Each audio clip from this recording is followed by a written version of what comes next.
온유함이 약한 것인가? 목사라는 직함을 들을 때 당신의 머리에 처음 떠오르는 단어는 무엇인가? 내 짐작으로 그것은 온유함이 아닐 것이다. 대중적인 영웅들은 온유함으로 알려져 있지 않다. 그들은 순전히 힘과 기술과 의지력을 통해 큰 업적을 달성하는 경향이 있다. 그들은 겸손보다는 자만심이 특출나다. 나는 늘 내가 온유하다고 생각했다.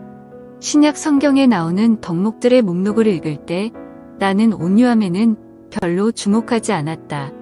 젊은이로서 나는 정욕에 대항하는 기도를 정규적으로 했다. 교만과 싸웠다. 게으름을 막고자 노력했다. 이 치명적인 죄들은 내가 대항해야 하는 머리 셋 달린 괴물이었다. 하지만 내가 케르베로스와 정면으로 맞서 싸우는 동안 자그마한 죄가 내 마음에서 빠져나가 후방에서 몰래 나를 공격했다. 그 죄는 여러 이름으로 불린다. 가혹함, 급함, 자신의 뜻을 오만한 형태로 주장함 등. 그것은 부드럽지도 온유하지도 않다. 내가 어떻게 이 죄에 관심을 갖게 되었을까? 한 형제가 용감한 일을 했다. 그는 내가 거칠고 위협적일 수 있음을 내게 알려주었다. 내가 너무 거칠기 때문에 그는 우리 교회의 장로 모임에서 나랑 함께 일할 수 없겠다고 했다. 그의 말을 듣고 나는 깜짝 놀랐다. 그 말을 믿을 수 없었다. 하지만 나는 믿지 않을 수도 없었다. 그 형제는 지혜롭고 경건했다. 그리고 나는 그가 나와 교회를 진심으로 위하는 사람임을 알고 있었다. 첫째, 나의 죄가 나를 속였다. 우리는 더 깊이 파고들 필요가 있었다. 나는 그 형제더러 이 정보를 함께 나누기에 편안하다고 느끼는 2명 정도의 장로들을 알아보게 했다. 그 후 넷이서 마주 앉아 얘기를 나누며 기도했다. 그는 그들에게 그의 생각을 말했다. 그는 자신의 연약함도 고백하면서 겸손히 그렇게 했다. 우리가 대화를 나누는 중에 나는 나의 대화 방식이 다른 사람들을 무시하는 투였음을 더 잘 이해하게 되었다. 종종 내가 친절하게 알려주지 않으면서 최대한의 결과를 얻으려 했음을 깨달았다. 나의 정욕과 게으름과 교만은 대체로 점검되었던 반면에 거친 모습은 더욱 심해져 갔음을 알게 되었다. 나는 어떻게 이 죄를 그토록 오래도록 파악하지 못했는지 의아했다. 나는 정규적으로 기도했고 성경을 매일 읽었으며 매주 한 번 이상 설교했다. 나는 전체 회중의 죄악을 지적하기 위해 따로 구분되었다. 그런데 어떻게 해서 부주의하게도 나 자신의 죄를 깨닫지 못했을까? 이에 대한 짤막한 대답은 내 죄가 나를 속였다는 것이다. 19세기 신학자 아치발트 알렉산더는 이렇게 말했다.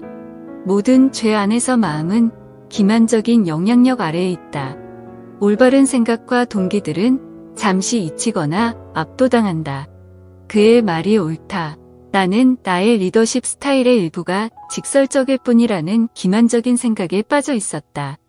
여러 주가 지나면서 주님은 성화가 단번에 이루어지는 것이 아니라 과정임을 상기시켜 주셨다. 이뿐만 아니라 나는 그 고마운 형제의 예리한 겉면 속에서 히브리서 3장 13절의 힘을 발견했다.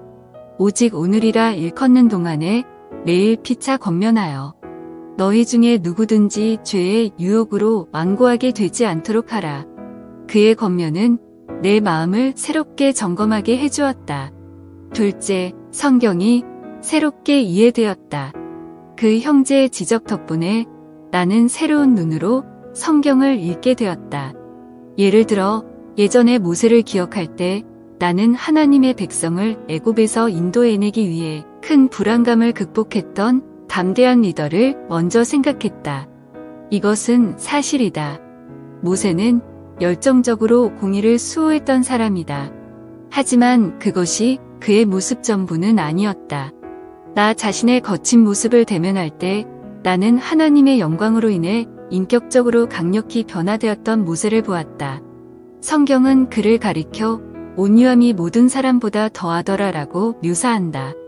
예전에 성령의 열매를 묵상할 때 나는 희락과 충성과 절제에 있어 부족한 내 모습에 초점을 맞추었다. 그러나 이제는 온유라는 성령의 열매에 내 마음을 집중한다.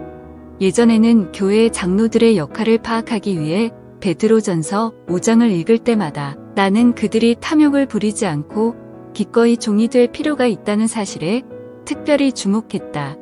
그러나 이제는 그들에게 맡겨진 양들에게 주장하는 자세를 하지 말아야 한다는 사실이 두드러져 보였다.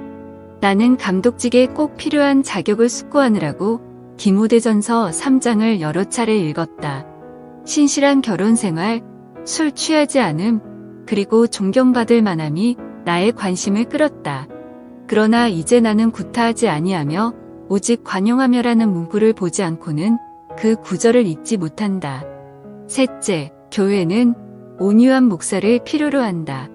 교회를 이끄는 것은 여러 장로들의 협력이 있어도 쉽지 않다. 좋은 목사는 비판을 받아들일 준비를 해야 한다. 그것은 일상적인 일이다.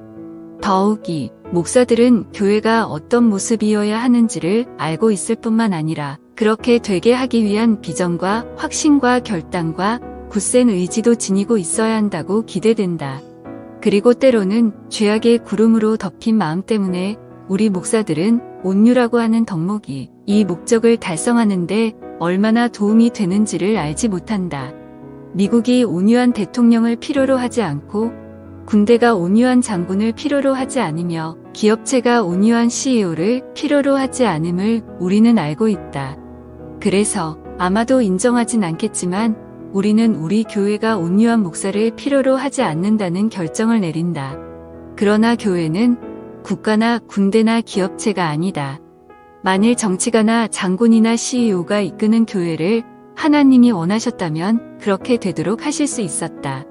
하지만 하나님은 그분의 지혜 가운데서 교회의 장래를 자신의 연약함을 민감하게 인식하는 장로들에게 맡기셨다.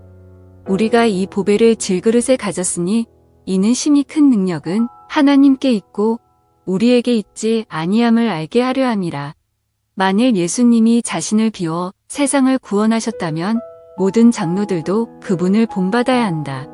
남편으로서 나는 결혼 생활에서의 온유함에 대해 언급한 데이브 하비의 말에 감사한다. 온유는 약함이나 수동적인과는 무관하다. 온유는 사랑에서 비롯되는 힘이다. 결혼 생활에서 온유한 것은 약한 것이 아니라 배우자를 위해 자신을 희생할 정도로 그에게 헌신하는 것이다. 이것은 목회에도 적절한 말이다. 온유는 나약함이 아니다. 자신의 은사를 발휘하여 교회를 위대하게 만들 능력이 필요하다고 느끼는 목사는 복음의 능력을 과소평가한다. 자신이 가장 통찰력 있어야 하고 가장 예리해야 하고 가장 강력해야 한다고 생각하는 목사 혹은 가장 권위 있어야 한다고 생각하는 목사는 가장 기본적인 영적 진리를 놓치고 있다. 하나님은 가장 온유한 사람들을 사용하기를 기뻐하시는데 이는 그들이 하나님을 가장 확실히 의지하기 때문이다. 이는 과묵하여 적극적으로 인도하지 않거나 자신의 판단에 회의적인 사람이 좋은 목사임을 뜻하는 것이 아니다. 전혀 그렇지 않다. 다만 듣기는 속히 하고 말하기는 더디하며 성내기도 더디해야 함을 뜻한다. 나는 온유함에 있어 여전히 부족하지만 거칠어지려는 내 성향을 자각하고 있으며 그런 자각이 더 나은 남편과 아빠와 목사가 되게 함을 알고 있다. 언젠가는 내 사역이 끝날 것이다. 내 장례식에 모인 사람들이 나에 대해서보다는 예수님에 대해 더 많이 이야기하기를 나는 바란다.